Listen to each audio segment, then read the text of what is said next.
রোজার ৪০টি সুন্নত কাজ সম্পর্কে চলুন জেনে আসি। ১. নিয়ত করা। রোজার মূল ভিত্তি হল নিয়ত। অন্তর থেকেই আল্লাহর সন্তুষ্টির উদ্দেশ্যে রোজার সংকল্প করাই সুন্নত। ২. সেহরি খাওয়া।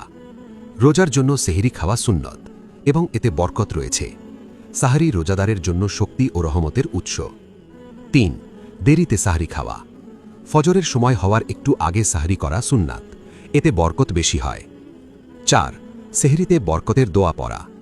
সাহরির সময় আল্লাহর কাছে বরকত ও কবুলের দোয়া করা। সাহরির সময় আল্লাহর রহমত নাজিল হয়, তাই দোয়া কবুলের উত্তম সময়। ৫. সেহরিতে হালকা খাবার খাওয়া। অতিরিক্ত না খেয়ে পরিমিত খাবার গ্রহণ করা। ৬. সাহরিতে খেজুর দিয়ে সাহরি শুরু করা সুন্নত। ৭. সময় মতো ইফতার করা। সূর্য অস্ত যাওয়ার সঙ্গে সঙ্গে ইফতার করা সুন্নত। ৮.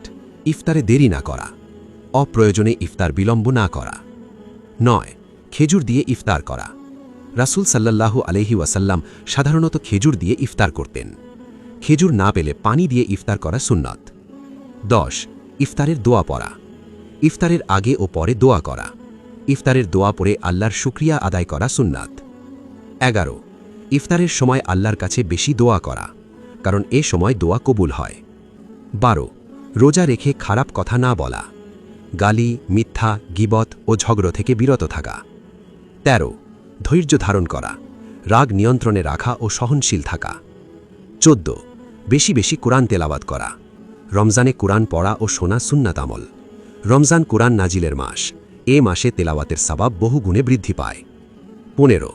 বেশি বেশি নফল নামাজ আদায় করা। তারাবি, তাহাজ্জুদ ও অন্যান্য নফল নামাজ আদায় করা।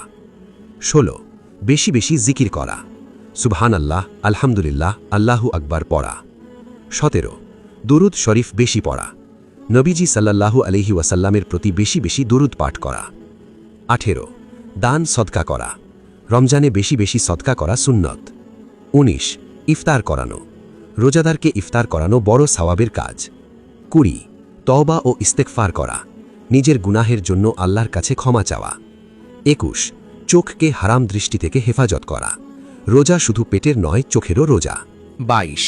কানকে গুনাহের কথা থেকে বাঁচানো। গীবত, মিথ্যা ও অশ্লীল কথা শোনা থেকে বিরত থাকা। ২৩.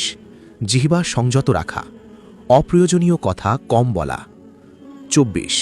রোজা রেখে ঝগড়া এলে ইন্নী সাইম বলা।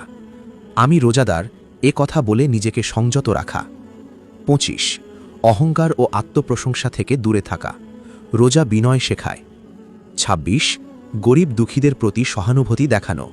ক্ষুধার কষ্ট অনুভব করে তাদের পাশে দাঁড়ানো। ২৭. মিসওয়াক ব্যবহার করা। রোজায় মিসওয়াক করা সুন্নত। রোজায় মিসওয়াক বৈধ ও ফজিলতপূর্ণ। ২৮. পরিষ্কার পরিচ্ছন্ন থাকা। শরীর, কাপড় ও মুখ পরিষ্কার রাখা। ২৯. ফজরের পর জিকির ও দুআয় সময় দেওয়া। দিনের শুরুটা আল্লাহর স্মরণে রাখা। ৩০. ইফতারের আগে সময় নষ্ট না করা। অযথা গল্প বা মোবাইলে ডুবে না থাকা। ৩১. ইফতারের পর মাগরিব নামাজ দ্রুত আদায় করা। অলসতা না করা। ৩২. রাত জাগরণে ইবাদত করা, বিশেষ করে শেষ দশকে। ৩৩. কদরের রাত অনুসন্ধান করা। বেজোড় রাতগুলোতে বেশি ইবাদত করা, অর্থাৎ লাইলাতুল কদর অনুসন্ধানে শেষ দশকে ইবাদতে মনোনিবেশ করা সুন্নত। ৩৪. কুরআনের অর্থ বোঝার চেষ্টা করা, শুধু পড়া নয়, বুঝে আমল করার নিয়ত করা। ৩৫. পরিবারকে দ্বীনের প্রতি উৎসাহ দেওয়া। নামাজ, রোজা ও দোয়ার প্রতি আগ্রহ বাড়ানো। ৩৬. রাগের সময় নীরব থাকা, নিজেকে নিয়ন্ত্রণ করা সুন্নত চরিত্র। ৩৭. খাবারে অপচয় না করা। রমজানে অপচয় বর্জন করা গুরুত্বপূর্ণ আদব। ৩৮. সাহরি ও ইফতারে অন্যকে শরিক করা, পরিবার বা প্রতিবেশীকে সঙ্গে নেওয়া। ৩৯. ইয়তীম, মিসকিন ও অসহায়দের খোঁজ নেওয়া, তাদের পাশে দাঁড়ানো রমজানের সৌন্দর্য। ৪০. ঈমান ও তাকওয়া বৃদ্ধি করার নিয়ত রাখা, রোজাকে শুধু অভ্যাস নয়, ইবাদত হিসেবে গ্রহণ করা। মহান আল্লাহ আমাদের সবাইকে রোজার সুন্নতগুলো আমল করার তৌফিক দান করুন। আমিন।